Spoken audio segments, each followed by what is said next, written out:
Morning, everybody. Prepping some bracelet material, waiting for those to heat up so I can bend them.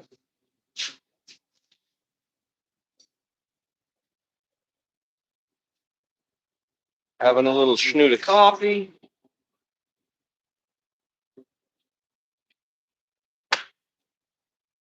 That's pretty weak this morning.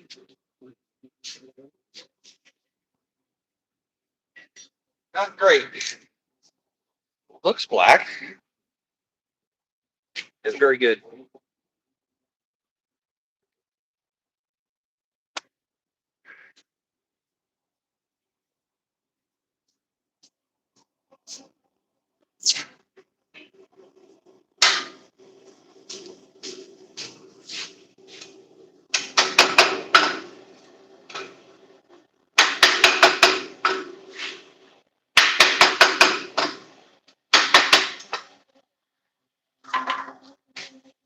Good morning, everybody.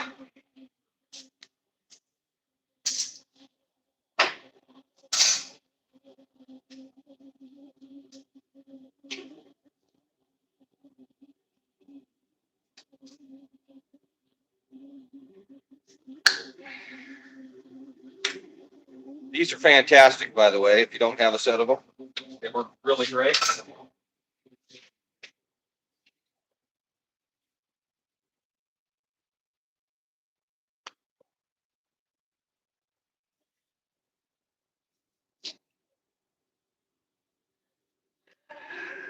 I'm NJ. This is Cody Iron Works. I'm in Cody, Wyoming. It's East Central Yellowstone National Park. We're going to do some blacksmithing today. Going to drink a little coffee. Maybe do a little artwork. Produce some cool stuff.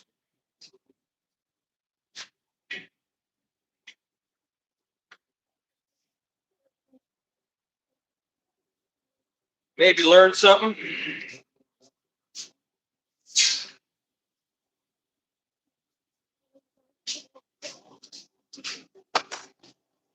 In between doing the Etsy orders, I'm working on some backstock for the stores downtown for the summer. Or maybe this is the year I'll start a retail business here in the blacksmith shop. I don't know. I haven't decided.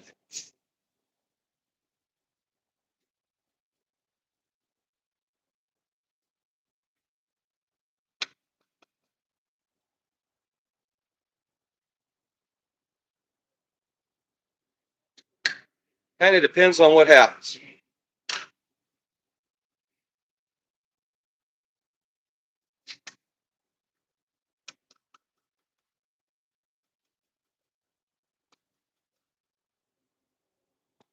So this is some 9-gauge copper wire. And when they extrude this wire, it work hardens. And I want it to be dead soft while I'm working it. So I put it in the forge, I heat it up, and unlike steel, once it's hot, you can quench it off and it'll stay soft until you work it.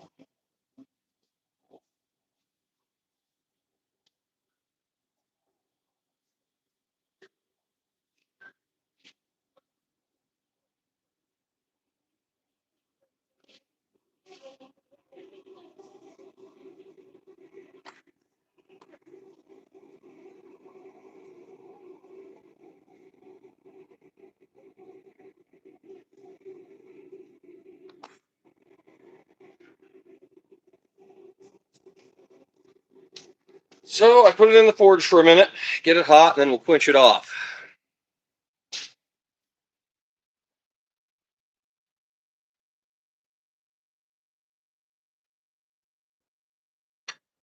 Utilizing as much of the propane as we can.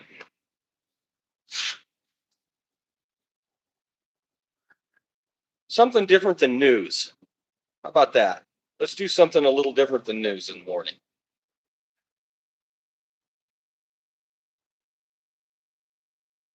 Get so sick of it.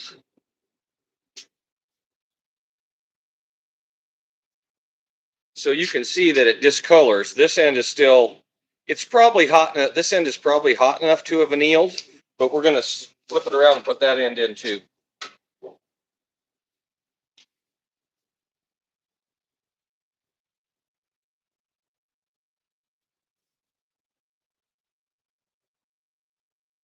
It doesn't take very long. Once the inside of that forge gets hot. Here you go.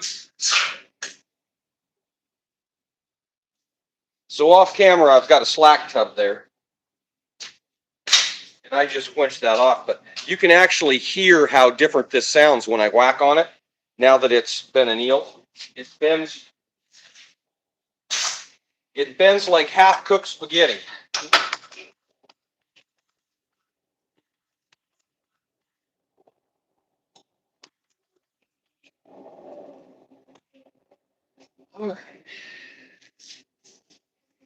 So because I don't know what I'm doing as far as lengths go, I can always make them shorter. I can't make them longer.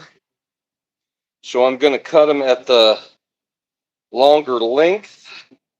I always say about a 6 1/4 inch bracelet that's what I wear. And I'm a fairly average sized guy. It's going to stretch a little bit in the forging. So I tend to cut them about 6 inches.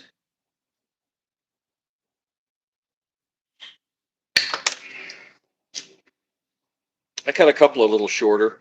And of course, when you cut them with that, you end up with that ragged edge on them.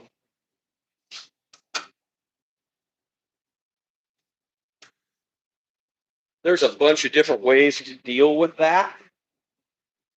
You can file them. But I have this big bandsaw over here, or this big band belt sander.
You see a lot of silver bracelets that are done. Greetings. You see a lot of silver bracelets that are just done like that. I'm using a fairly fine. I'm using a fairly fine sandpaper when I grind on those. Thanks for the likes, appreciate it. So while those are heating up and we're right here, I would generally do this at the anvil. But this is a good place to film at, so we'll just do it here. The lighting's pretty good. I have a couple of specialty hammers.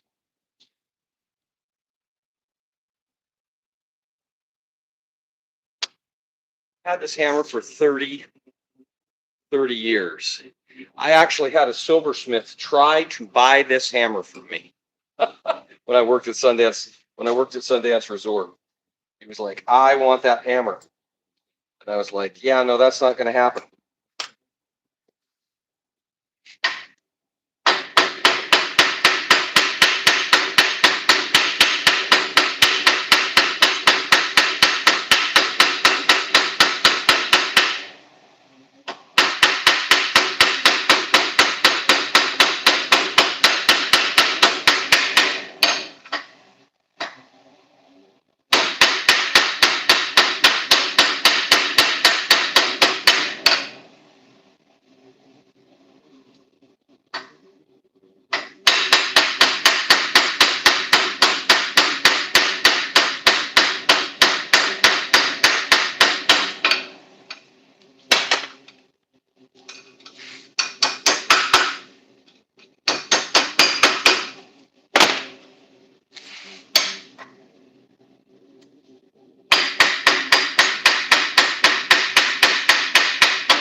polish it up a little bit so you can kind of get a feel of what it's going to look like.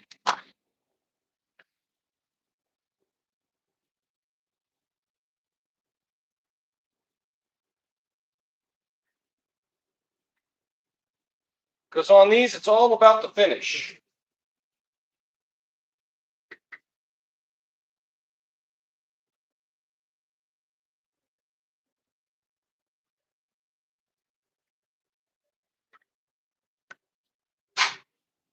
There we go.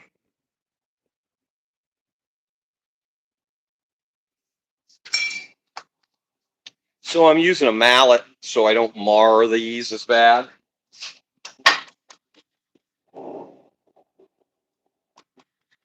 Now I've made a whole bunch of different tools to bend these. I'll show you.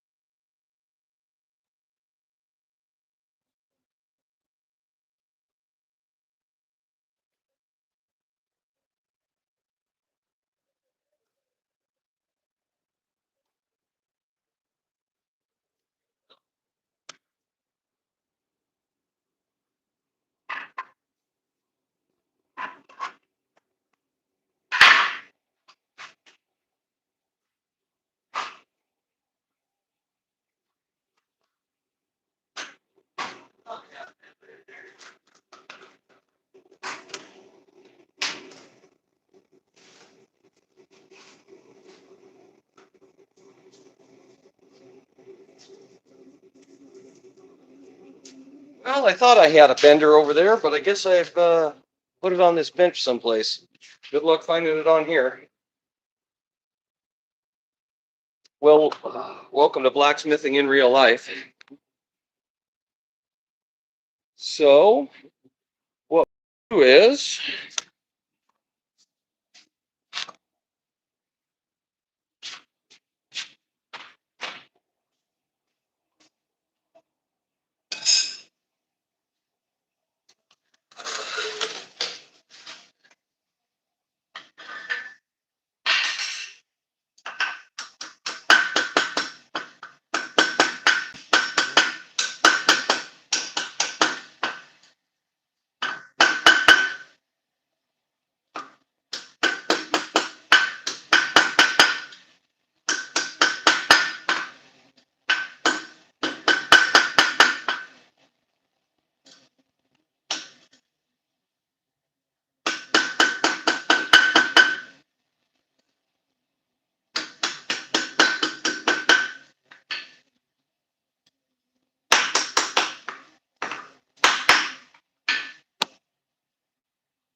most jewelry makers will tell you want about 1.25 inches in here. I think that's an old measurement. I go about 1.5 inches in here because people are bigger now than they used to be.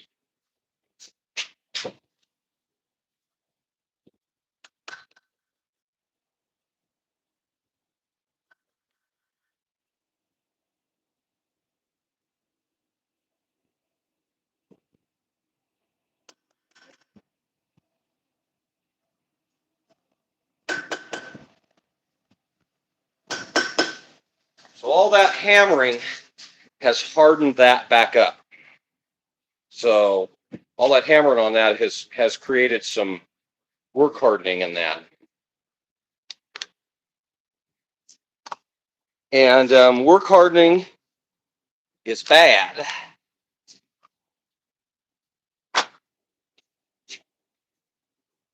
In stuff like jewelry.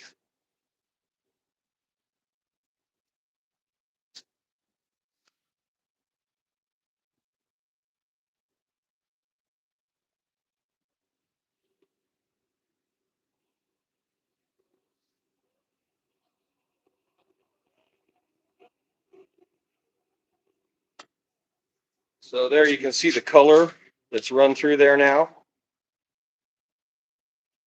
I might go give it just a little more.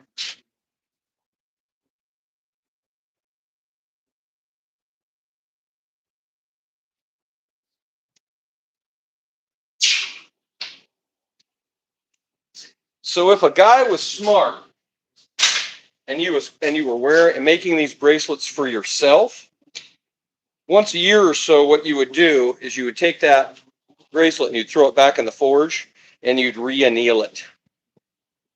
You're going to get a lot more life out of your bracelet because the adjusting all the time of the bracelet is what causes them to break.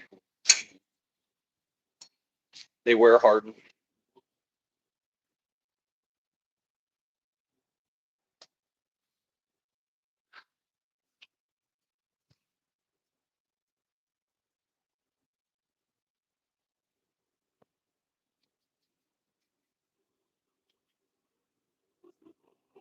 You can buff these out with just about anything. Some steel wool works good.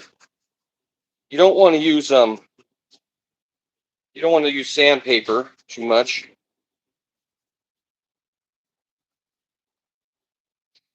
To get on the insides, I have a buffer wheel that goes on a miniature die grinder, and that's what I use to do the insides of them. These are kind of the plain ones.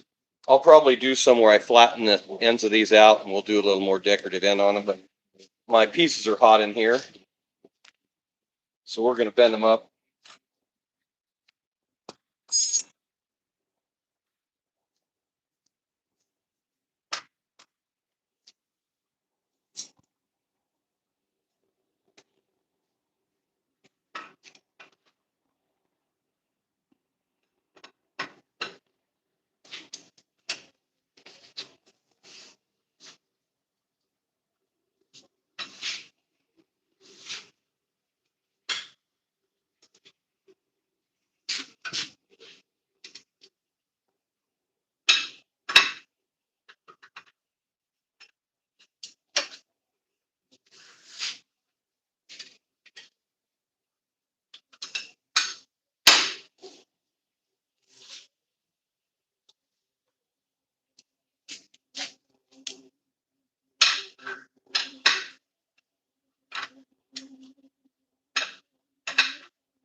Morning, everybody. Thanks for the likes. I appreciate it.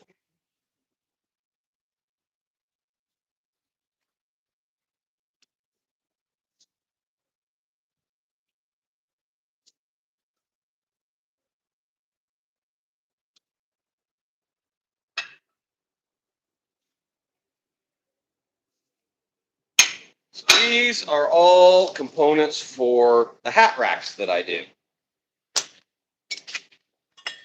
Here are the hat racks.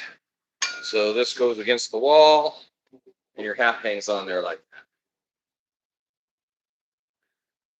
And they work really well. And I do a lot of them.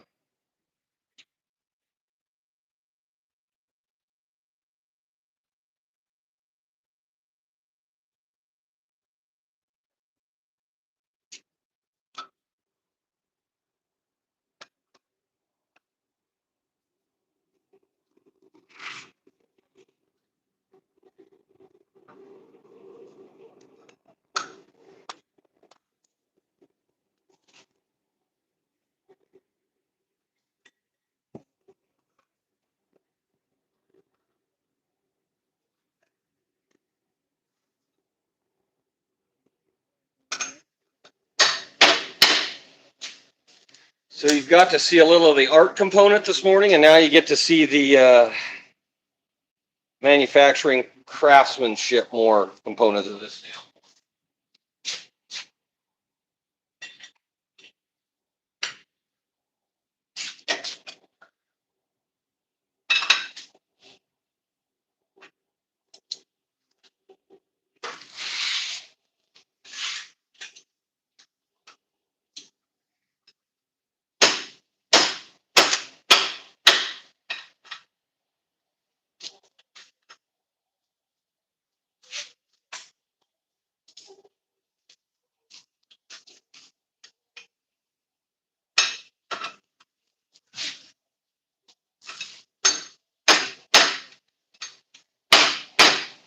the production side.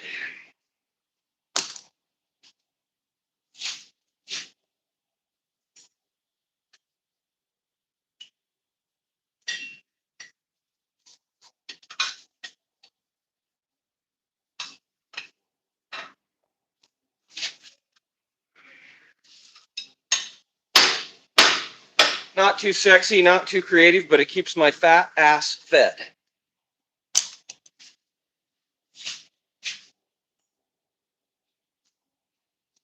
And it allows me to do the fun stuff.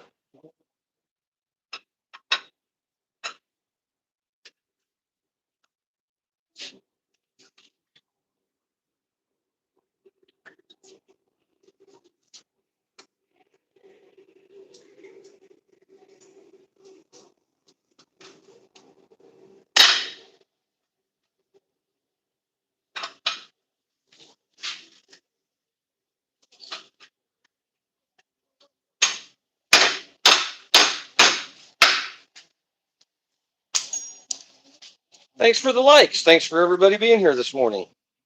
Got any questions about blacksmithing?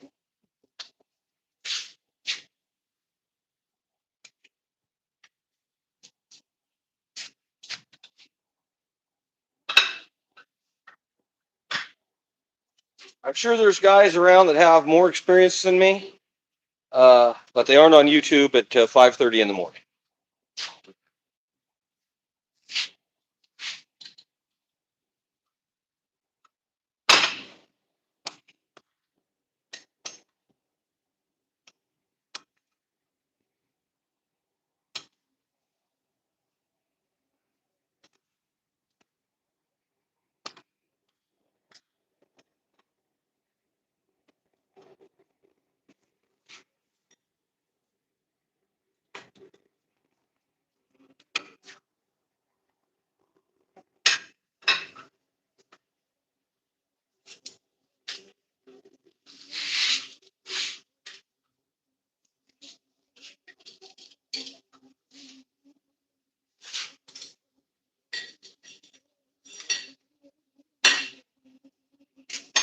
I know boring is let the paint dry, ain't it?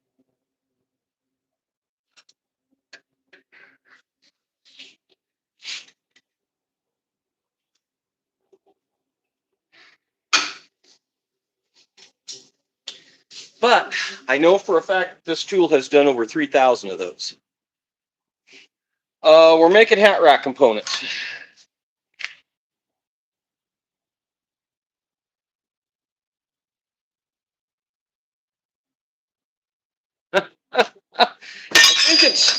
I think it's about 6 in the morning here or something.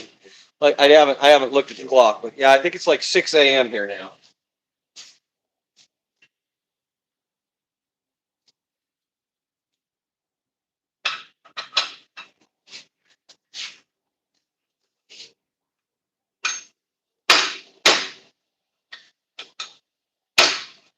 And we're in Cody, Wyoming, which is the closest town to the east entrance of Yellowstone National Park you can get.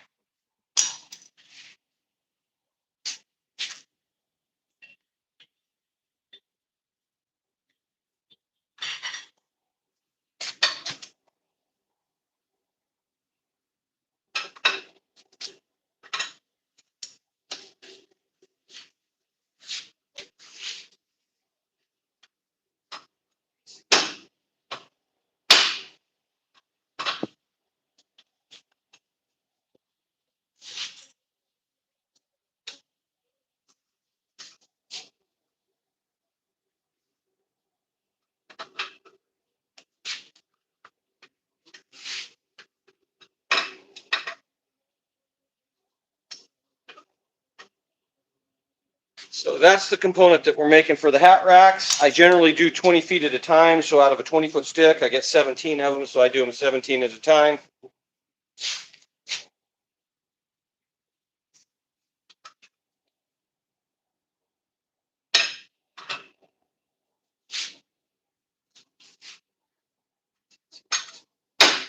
They're a little labor intensive, but they're nice.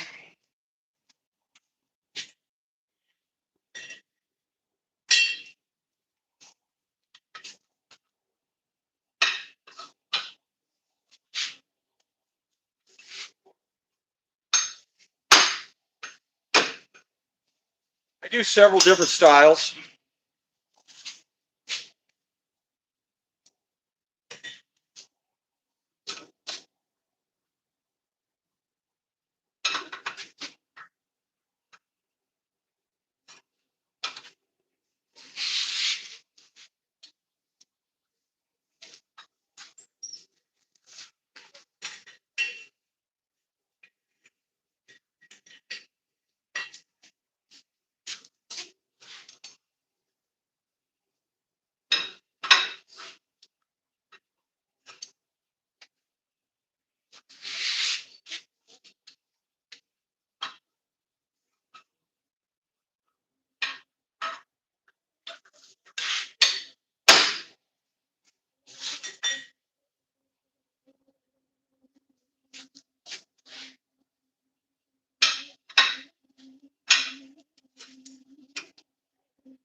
Stand by, because we're going to be working on some knives later. So I know this is pretty boring right now, but we're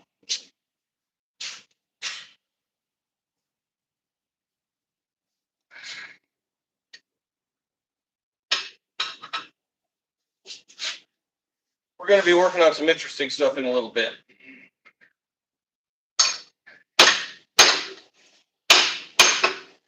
We got to get the minutia done first.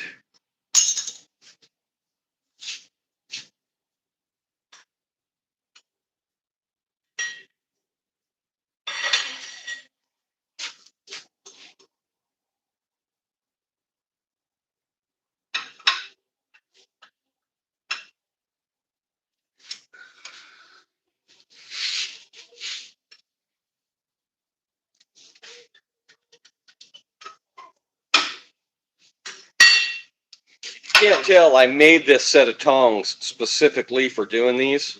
They're exactly fit to that material, and I can hold them either way. I can hold them with the rod going this way or the rod going crossways of them. They're little short handled ones. They work more like a pair of pliers.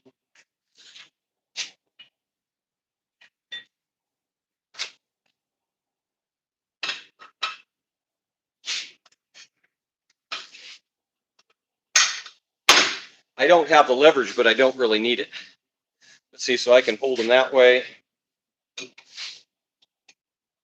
or that way.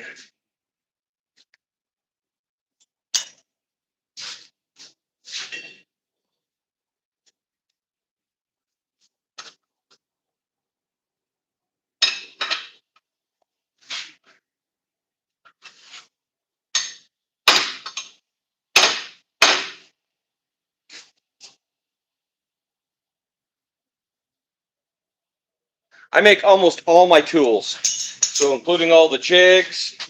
Here's a knife making vise that I made. I make almost, the only tools I really don't make are, I can make anvils, but I haven't made an anvil in a long time, and I don't mess around with hammers. But I do axes. I'll show you guys later. I do axes and tons of knives, all kinds of tools.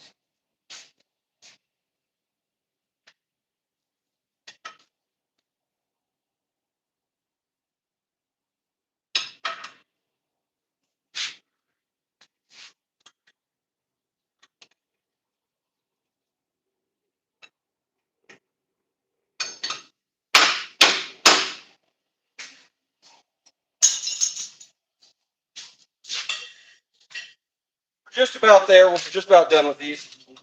Once I get them hot, it doesn't take very long.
And what I do is I just throw them out on the floor and let the concrete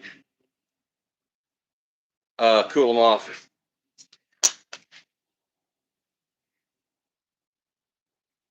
I love hamburger helper. I was raised on hamburger helper. Sure, why not? Mac and cheese hamburger helper. Why not? Sounds good.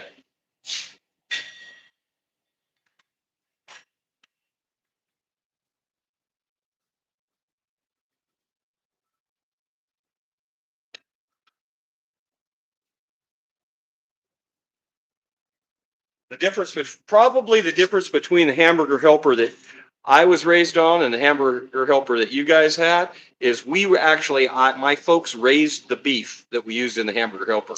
So our hamburger helper, some of them had a name.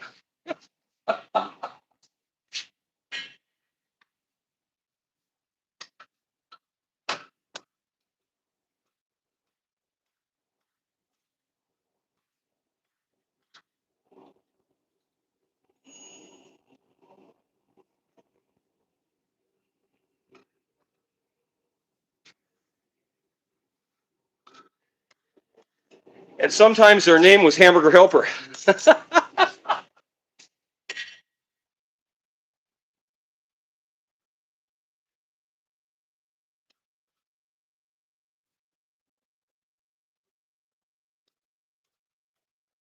Name the cow hamburger helper and name the pig bacon. I'm going to cool those off.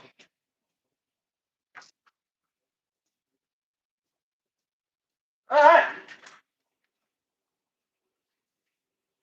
Woo, got those done. Got those done. Cool. So I got a bunch of knives I want to work on. I have one I got tempering over there.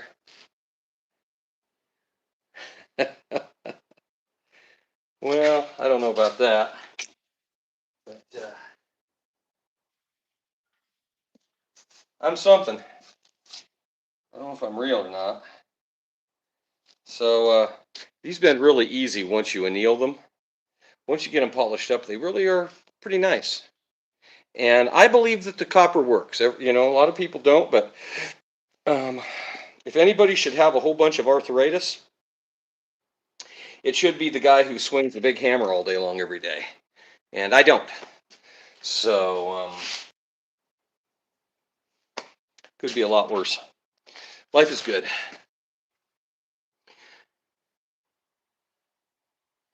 All right, well, we'll go move over here. We'll move the camera around here. And so I've got 5 different vices set up in this blacksmith shop. And this is kind of the designated one I use for doing jigs.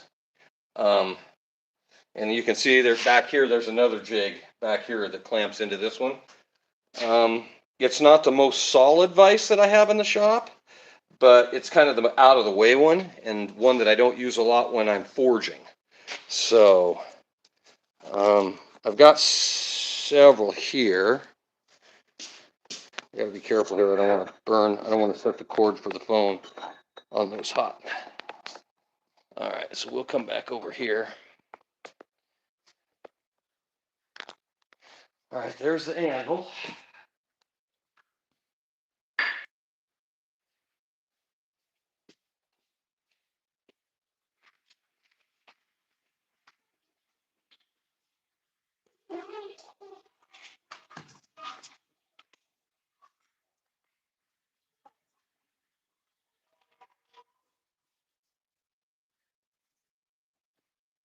So,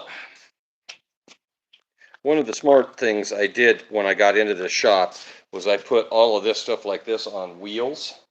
Think of it like a mechanic's toolbox where he can roll it around to work on different vehicles.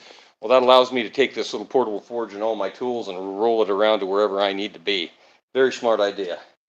You don't see a lot of blacksmith shops set up that way. Right now I've got 3 anvils set up in this shop, but sometimes I'll have as many as 5. And that way I can, depending on what I'm doing, I can take the forge and the basic tools that I need and just take them to where I'm working. Works pretty good.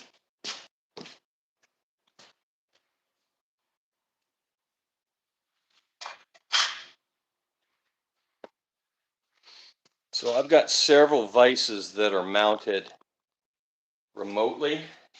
They don't work great because you go to hammering on these and they walk around on you, move around. But I've got 1, 2, 3 set up solid, which if you're going to do a lot of bending and twisting and stuff, you got to have them set up solid. All right, so let me get a tool.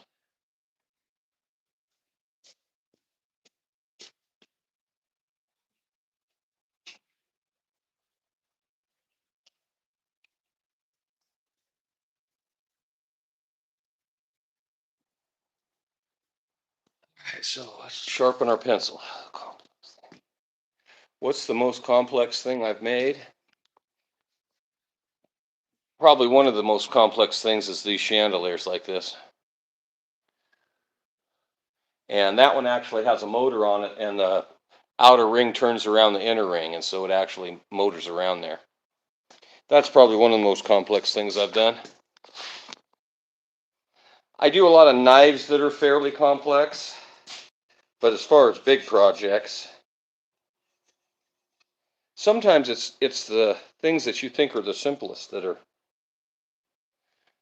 I built this power hammer that's sitting right here, and that was a labor of love to do, and you can go watch my videos on that. I've got a bunch of videos of me doing it. So I'm using this file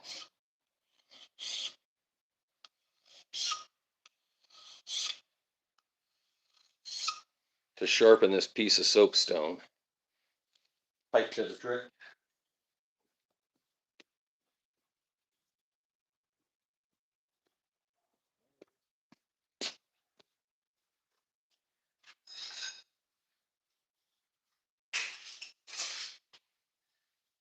Yesterday morning on my live stream from yesterday, I annealed this knife blank out because I'm going to do a cram handled knife on this, a style tang on this. And you got to have nice square,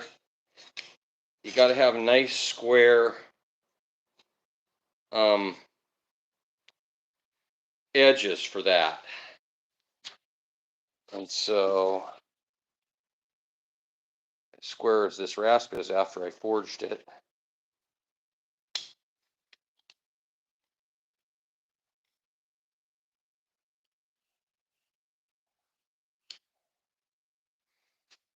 Like that.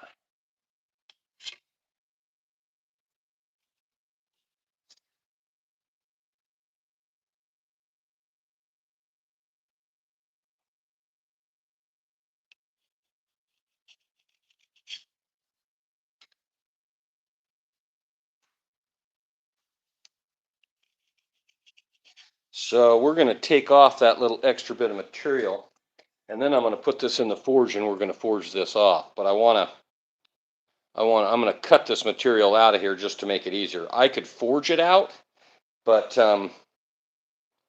it's just quicker to do it this way. So I've got this bandsaw over here that's on a sewing machine switch.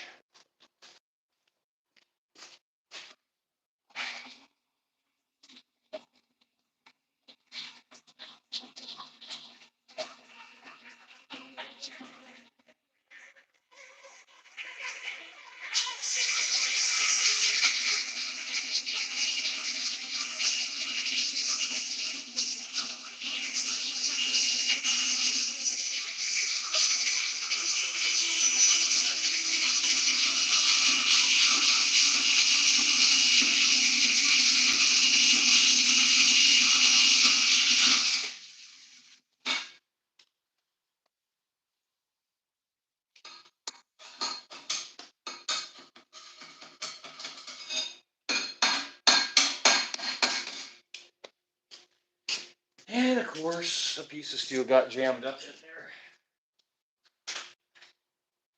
Because my throat is a little wore out on my piece.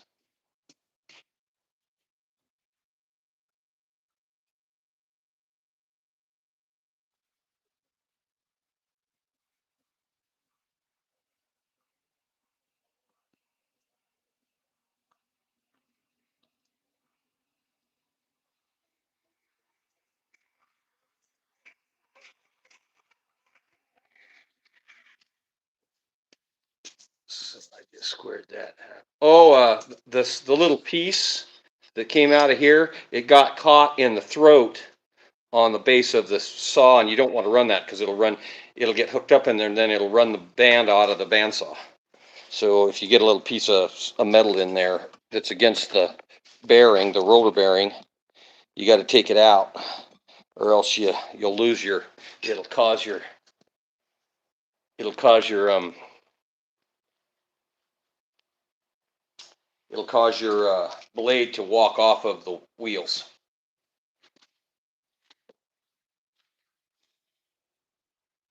Okay, so now we're going to forge that up.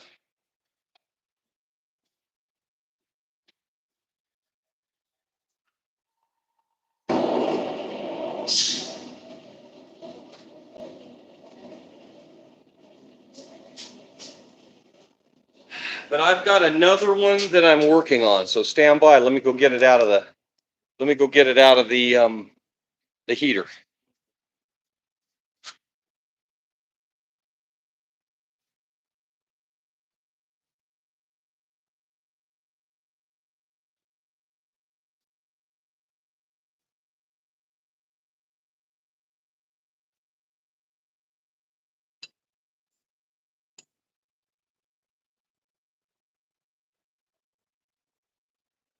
So this is a little piece of elk horn. We're going to make some knife handles.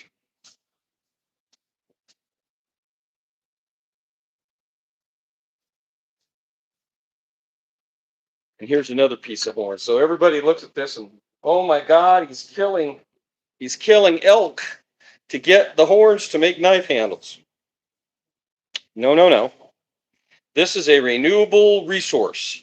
So for those of you who don't know, this is it comes from a species of deer that's native here in Northwest Wyoming. They're called elk.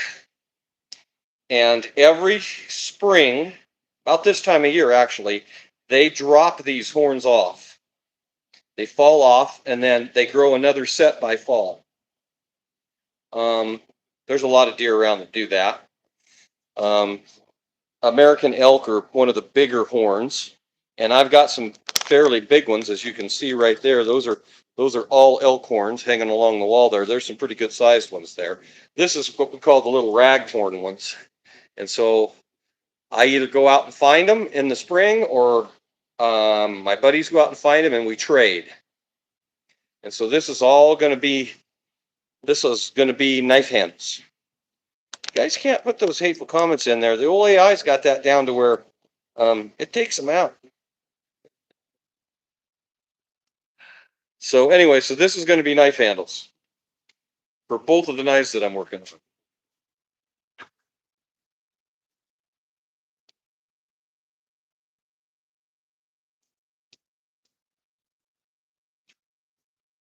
And here's what one looks like finished.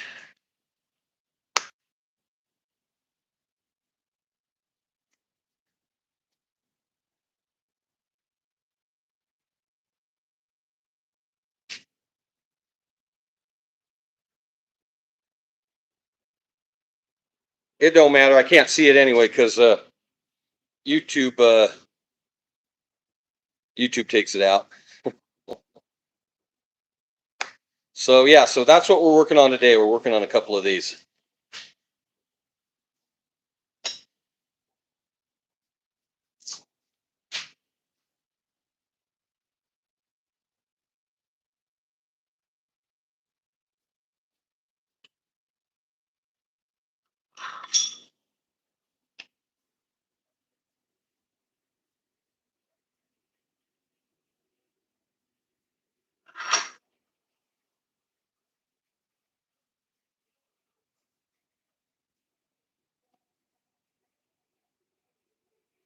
Sometimes I mess them up. So this one, I don't know if it happened in the hardened or because I didn't have a good temper on it. But see how crooked it is? It's not straight anymore. So I put it in the oven, and when I tempered it, I'm sure it wasn't warped when I put it in the oven to temper it. But you can't put You can't straighten it now that it's hardened, because if I try to bend it, I'll break it because it's hard. And so I'm going to have to reheat it, straighten it back out, and retemper it again.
So when I draw these out, they got to be tapered both directions. So they got to be tapered this way, and they got to be tapered this way. You can't have a fat spot in here, or else the guard won't slip over.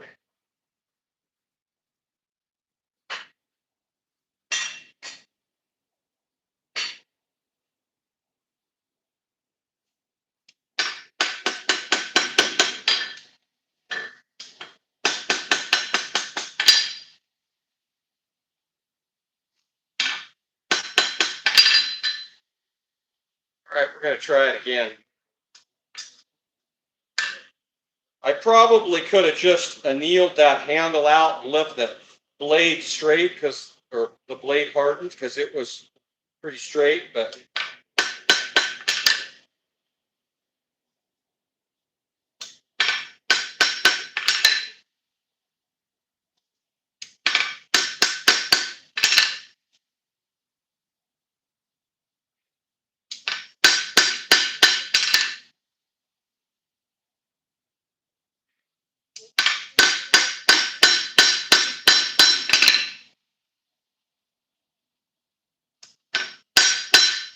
fight me a little bit. Might have to anneal it out.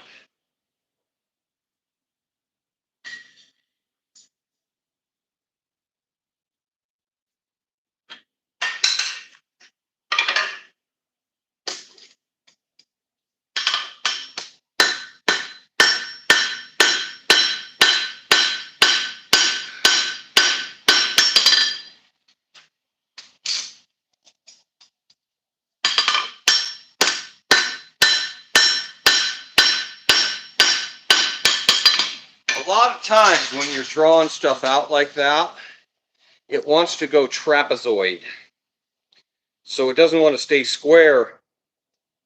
The two planes will shift. And that is a booger when you're trying to cut square guards to go over.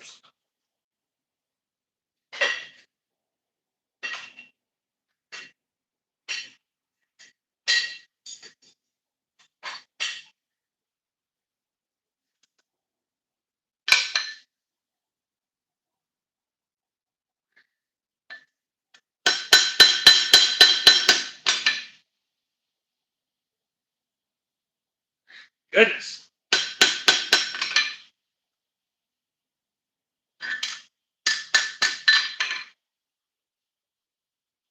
Believe me when I say I generally don't have this much trouble straightening these out. Most of the time, especially on these little knives like this, It's not near this much of a hassle.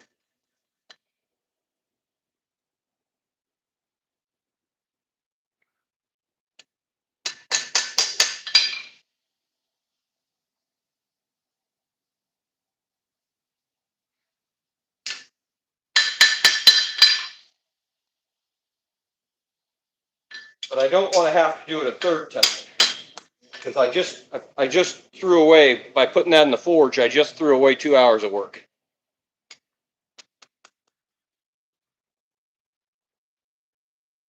That's pretty good, actually.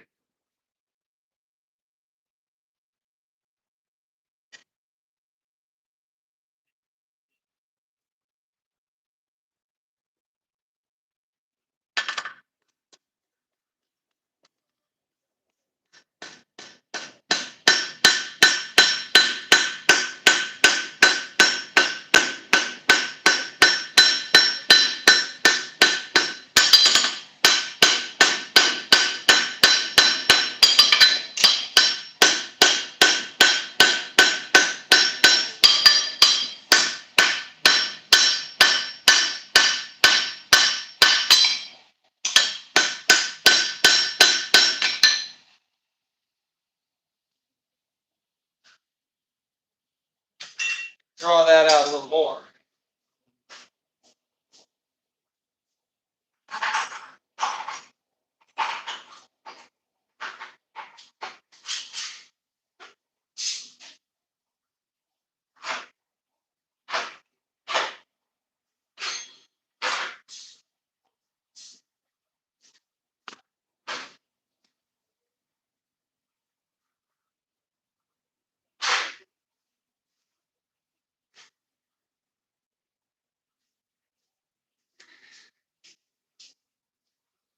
My shtick is making stuff out of other stuff.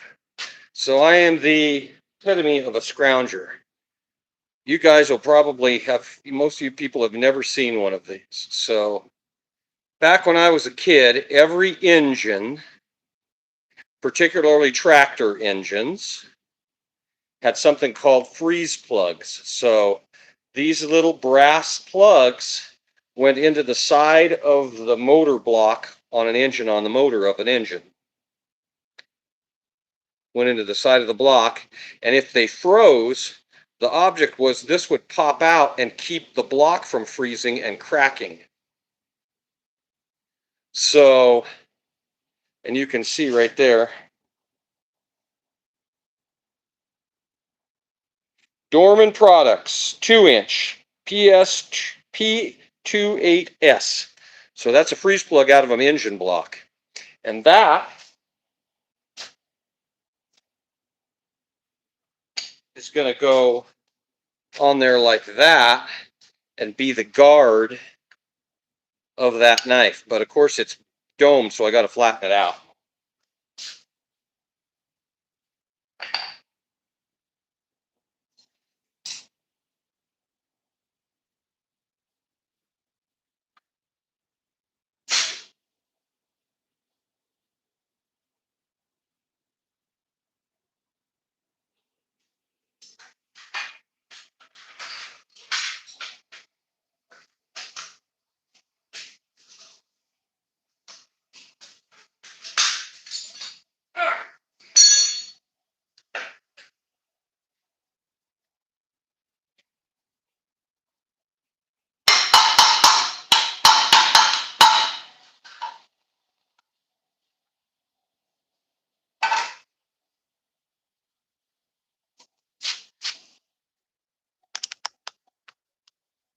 So that, no, it's brass.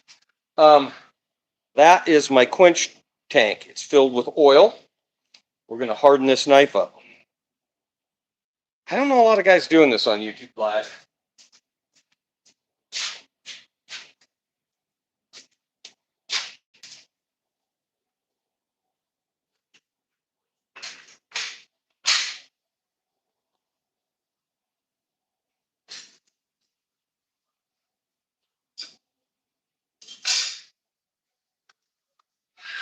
So I've raised the temperature of that knife blank over critical temperature in that forge.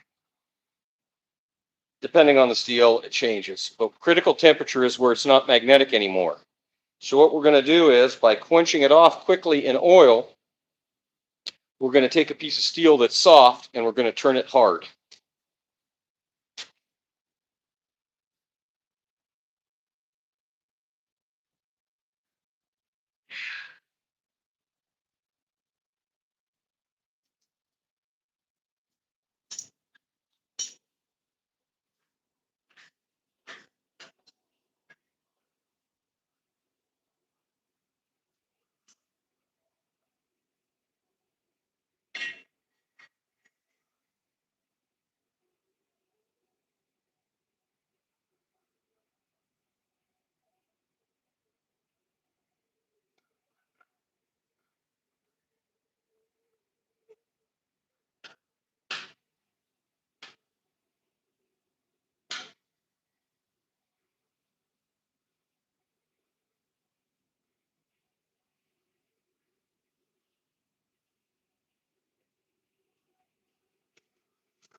So now, theoretically, that knife is as hard. It's probably not as hard as it could get, but it's as hard as I want it. So I'm going to let that set a little bit, and then we'll work on. We don't want it to be as hard as it can get. We need to temper it back a little bit. But I'm going to leave it set for a minute. We'll work on this other one until it cools down to where I can touch it.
I want about 4 inches.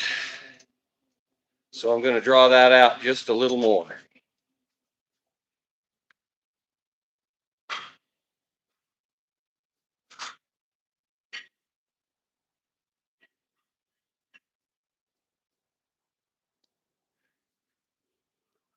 I'm just cooking the oil off of those.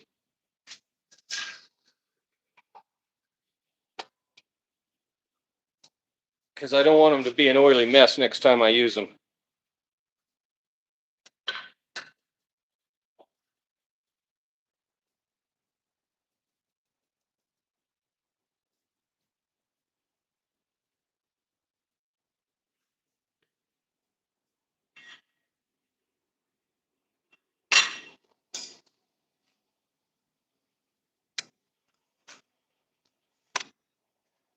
So we do a bunch of unsexy stuff, then we do some sexy stuff. The knives are fun, but the knives don't pay.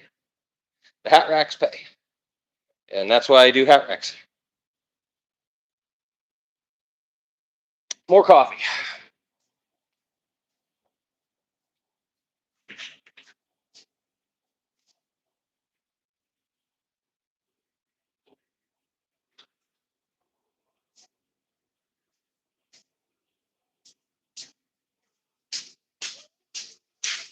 That's why we call this live stream blacksmithing in real life, because we are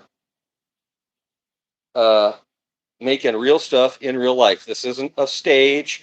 This isn't I don't have a bunch of extra lighting. I'm filming this with my phone. This is what I do every day for a living.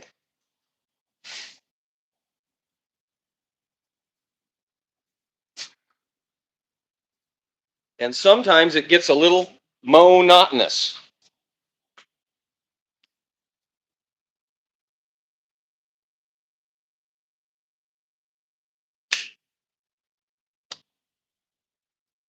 But I really haven't had a boss.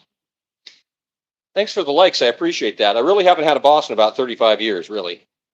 So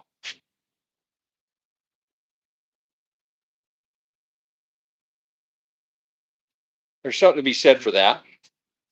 I've been an old can opener days. So I would work.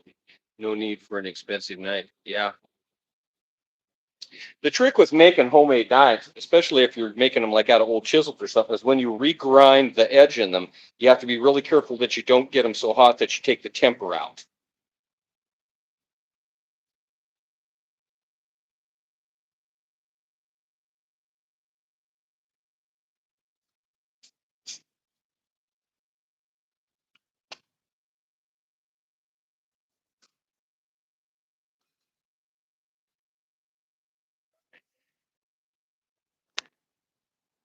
So here,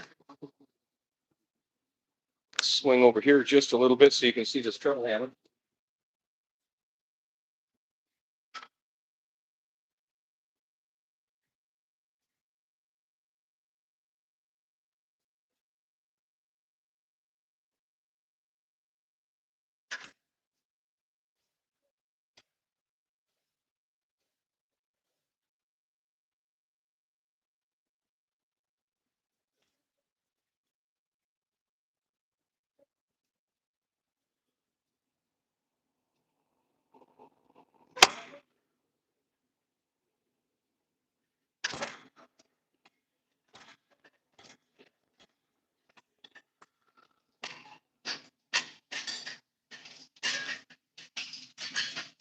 So I'm using that tool to set some nice edges for that tang. So when I slide that tang on there, it's got a nice place to meet. And I'll show you what I mean.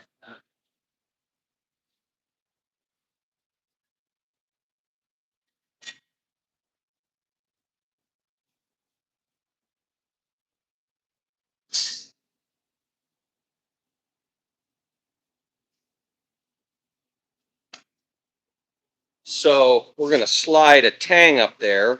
This has got a little miniature tang in it, just like that knife we're doing it does.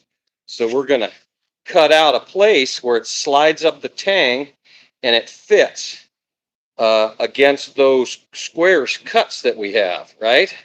So what I'm doing is I'm lowering the tang down, which is buried in here, so we can have a nice tight fit when we slide that up. Because this one, you can tell they didn't do that because you can see the gap in there. But we're going to make that so that fits nice and tight up in there so you don't see that.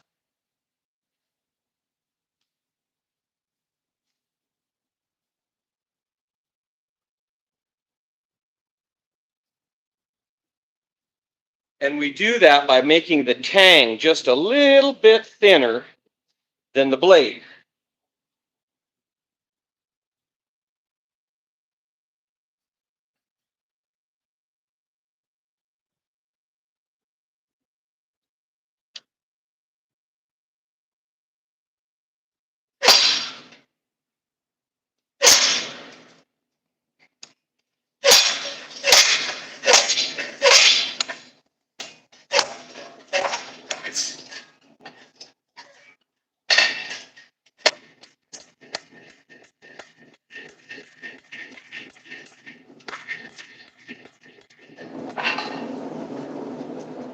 Just start to see it showing up.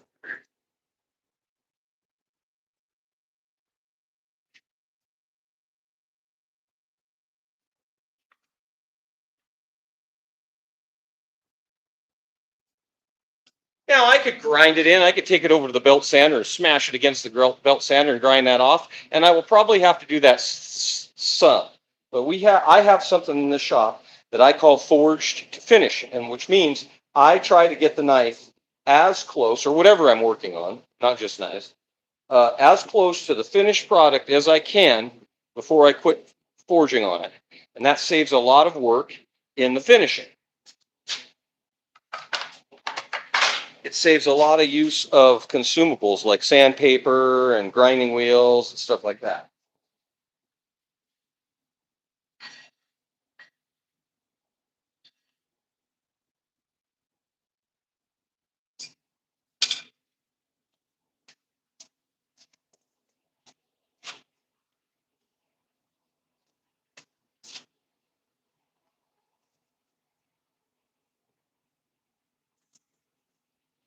Okay, so this blade now, the one that we just hardened, is now covered in oil.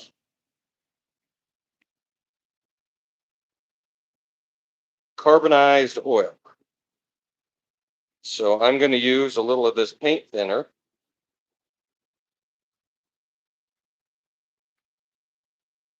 We're going to scrubby, scrubby, scrubby.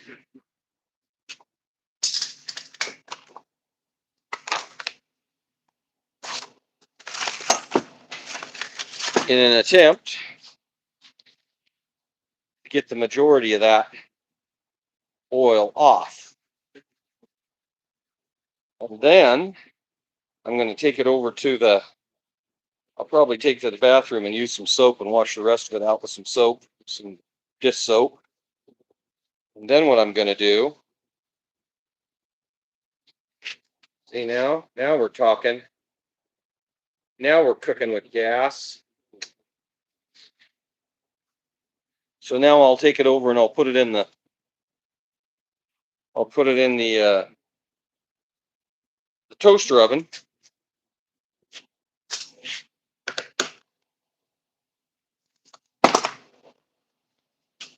And we'll temper it back.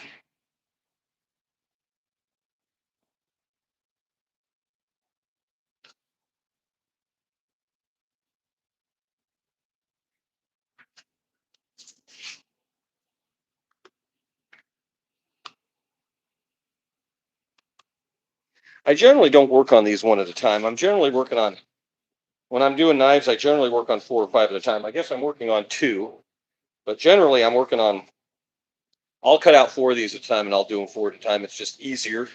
It's more time efficient.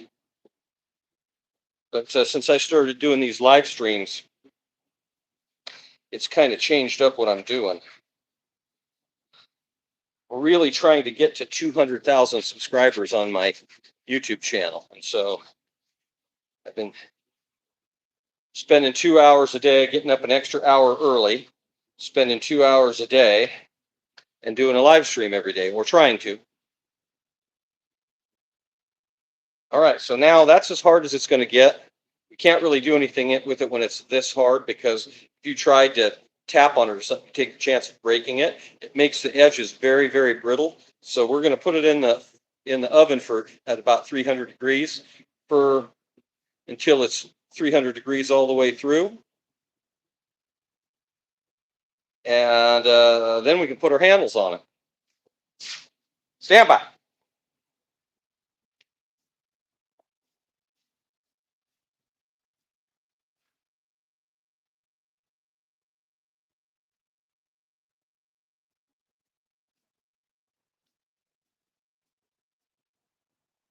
Okay.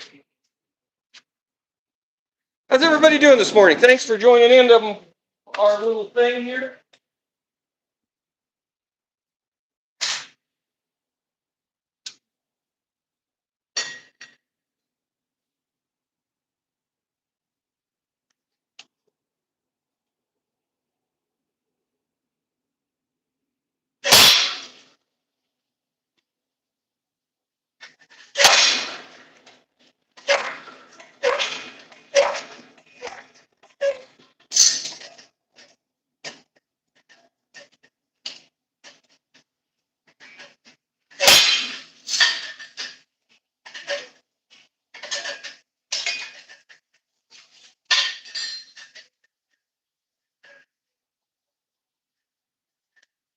Yeah.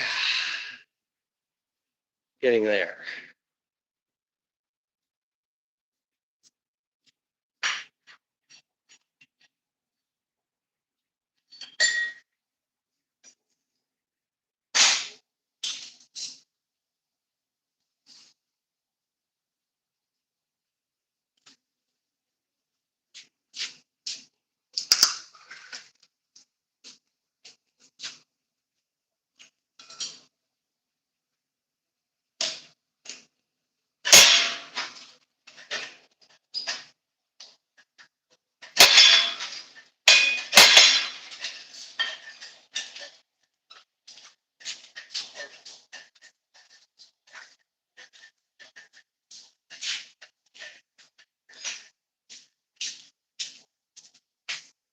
And now we have a flat brass disc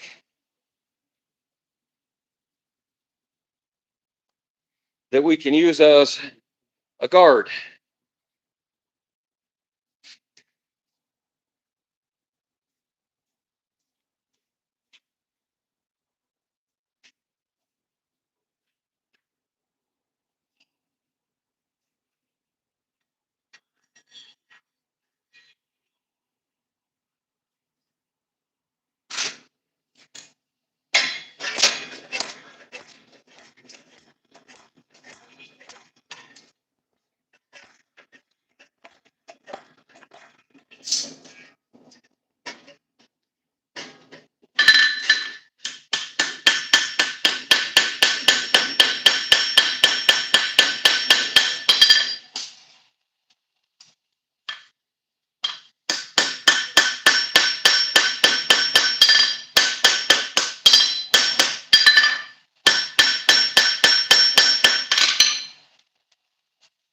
Ooh, that's getting there.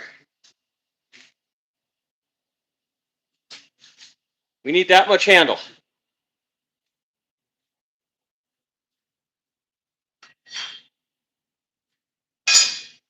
So I'm going to draw it out until we have that much handle, about 4 inches.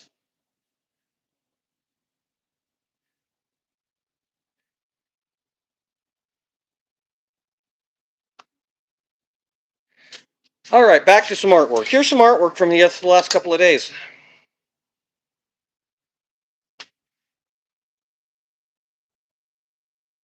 Yes, they're bunnies, jackrabbits. A species of rabbit that we have here in the West that are kind of funny looking. They're long and skinny and they have great big long ears.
Yeah, now we're talking. So these are Pritchel punches that I've made. And I've designed them to be just almost exactly the width of one of these tangs. Just going to let that naturalize.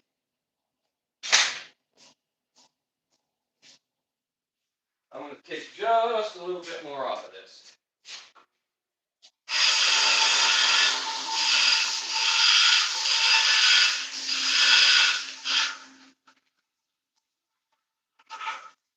Some of these pritchels I have been using. I think this one, in fact, I know this one. I made this pritchel in 1990. So I've been using it for 35 years. And it's had many interims. It's been a horseshoeing pritchel and all kinds of stuff.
That is how you punch or make a square hole.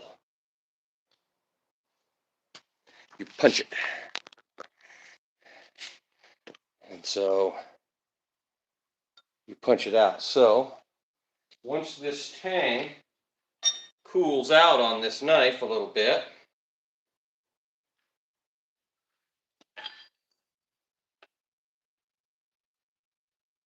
and I don't know exactly how much I need, cut out.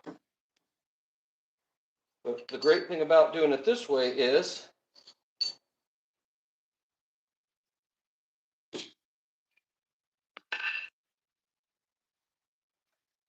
you can fit it exactly with what you need.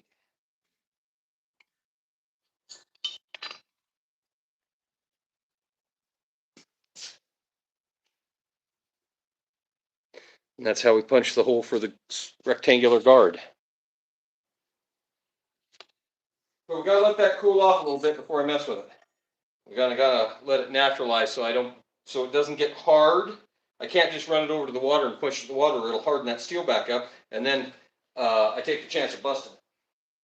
So we're gonna give it a minute. I'll drink a little bit of coffee. I'll answer some questions for anybody that has any.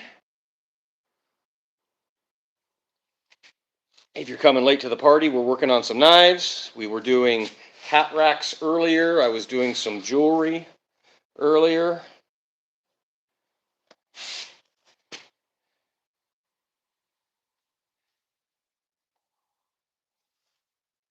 My name's NJ. I'm in Cody, Wyoming, which is the east entrance to Yellowstone Park.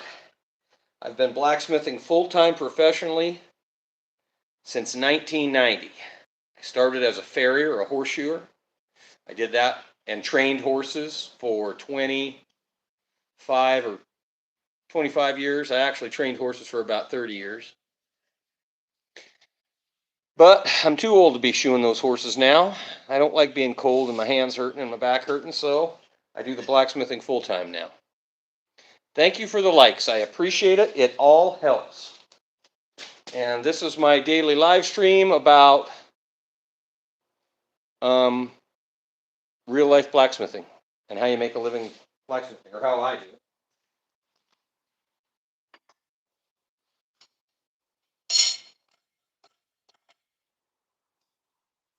That's just about cool enough that I can touch it.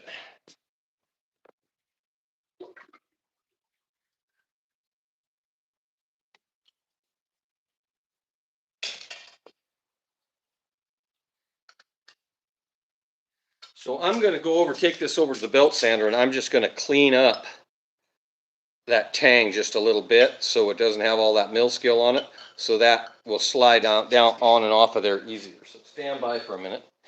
Yeah, you can see.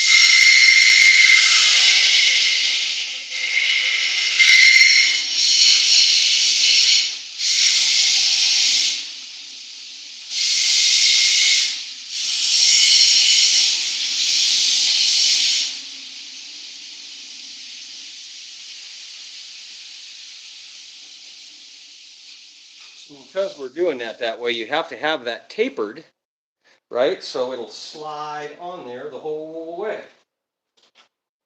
Now I gotta find what I did with the damn guard that I did. Okay.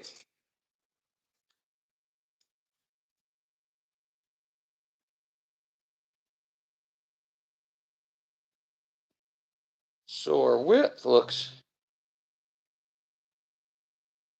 pretty good.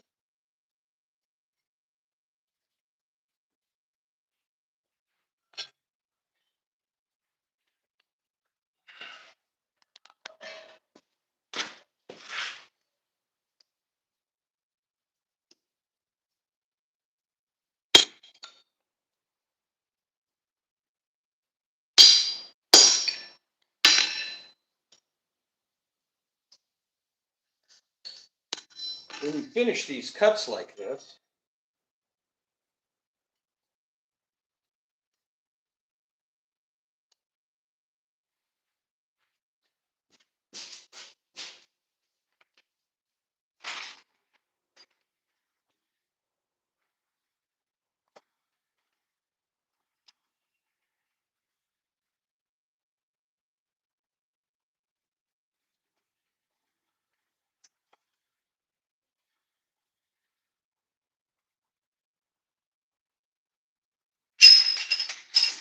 I have so many. I have so many.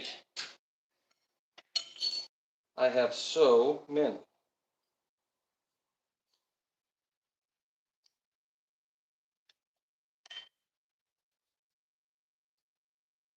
Oh, we want to square it up a little more.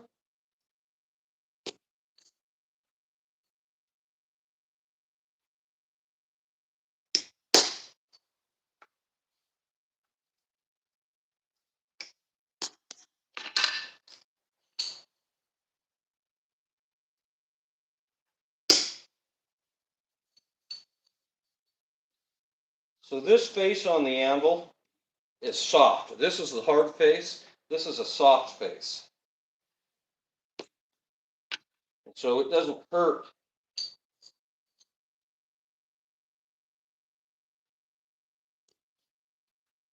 Punch into the soft face.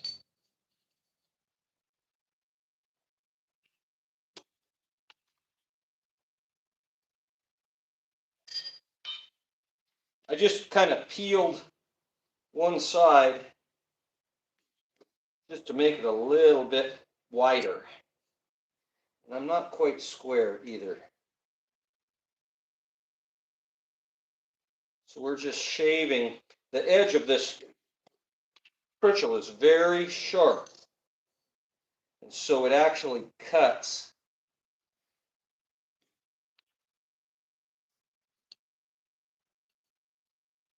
Be good.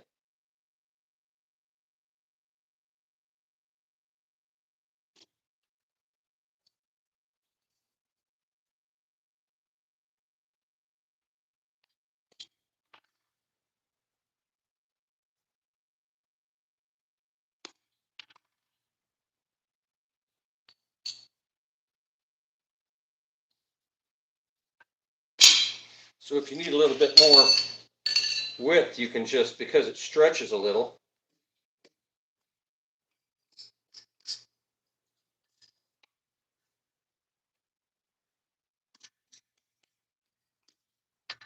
I can stretch it just a little.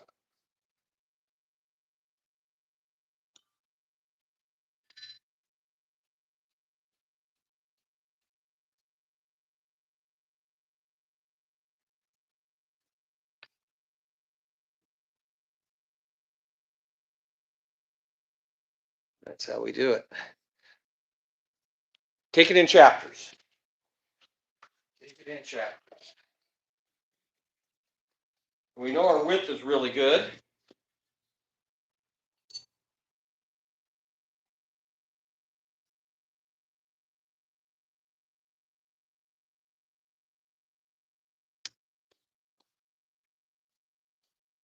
Probably make one more cut and then we'll measure. Get it up a little closer.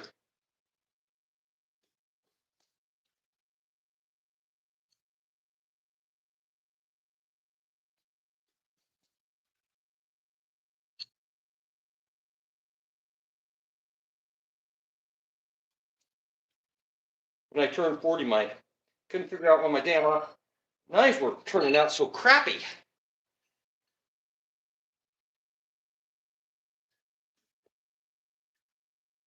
Couldn't figure it out. But man, those are looking like crap. Well, come to find out, I was going blind. I had to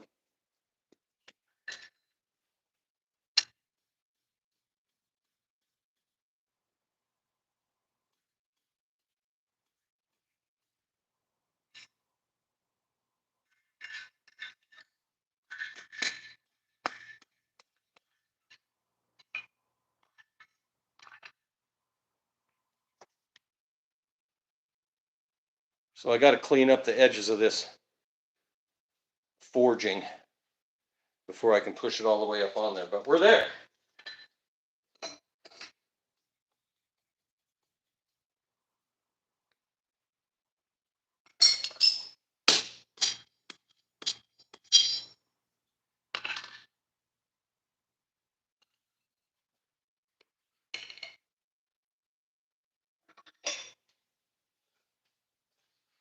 Generally not do this here. I would generally go over to a solid mounted vise, but for the sake of filming,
Monkey tool.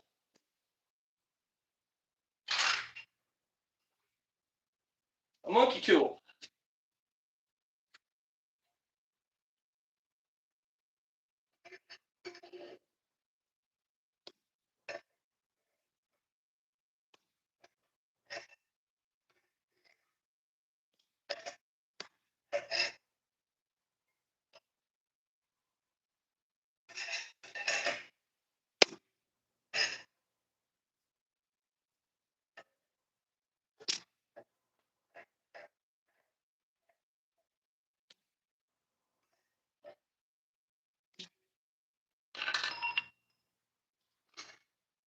I'm teaching you guys all my tricks. Shotgun barrel. So I got a little filing to do. I've got one side just a little higher than the other, looks like. But it fits pretty clean. And that, children, is how I do the guards on some of my knives. But we're going to have plenty of handle on that knife. But I got a little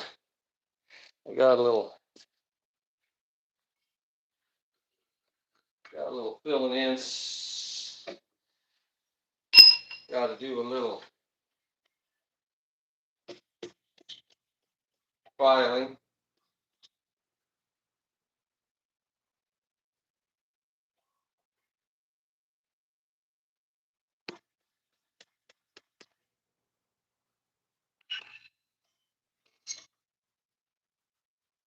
And see, that'll work. So that's the kind of the rough fit. And then we'll grind and finish the blade. And then what I think I'm going to do is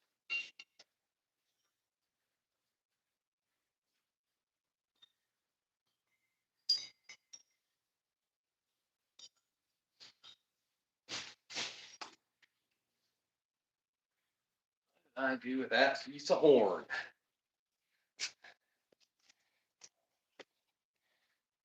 This one.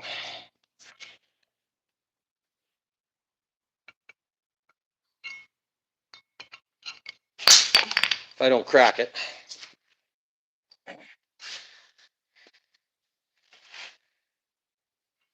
Maybe this one. Something like that.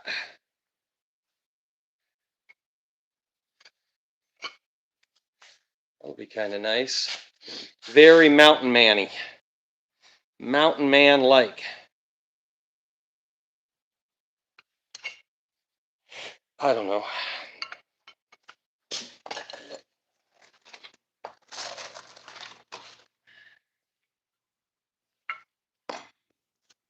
Maybe this one. No, this one's got the button on it. I can't use one with a button because I don't want to drive up through the button. We'll save this one for something else because it's got that really cool button on it, see? So maybe we'll use a piece of this. Piece of horn. I'm going to have to ponder on it while I'm working on my hat racks today.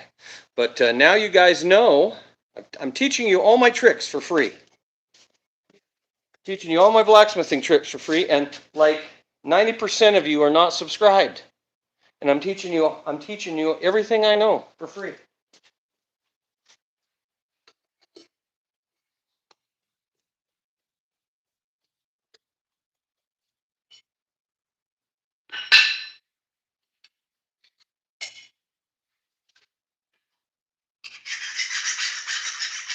You guys should at least subscribe. Me? I mean, it's not like I don't have like 1,100 videos on my YouTube channel. And some of them are actually pretty good. Some of them are stupid, but some of them are pretty good.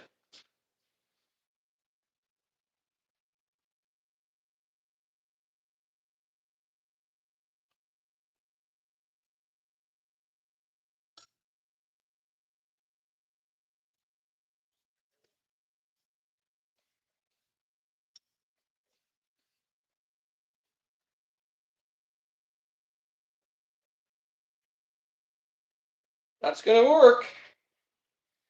Just got to clean up this a little bit more and then we'll have it.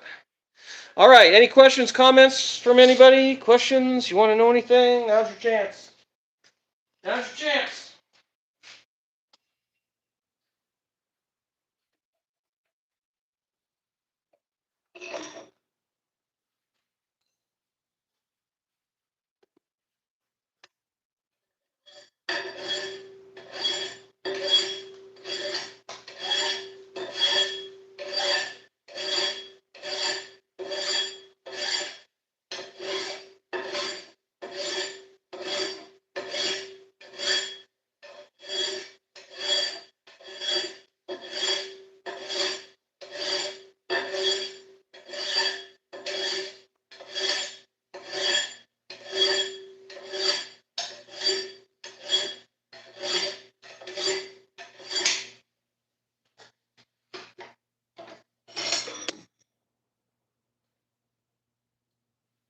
That's a little better.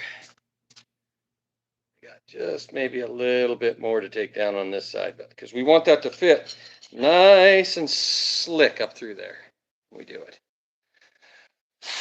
All right, no questions, no comments? Well, fine. I'm going to get out of here then. Get a hot and hit it. Always wear your safety squints. If you like the content, please subscribe and go over to the Cody Iron Works Etsy store. I got like 45 products on there. Just go to like some stuff. You don't have to buy nothing. Just like some of that stuff. It helps with the algorithm for other people. That'd be great. Thanks. Get a hot and hit it. Always wear your safety squints. Thank you, everybody. Bye.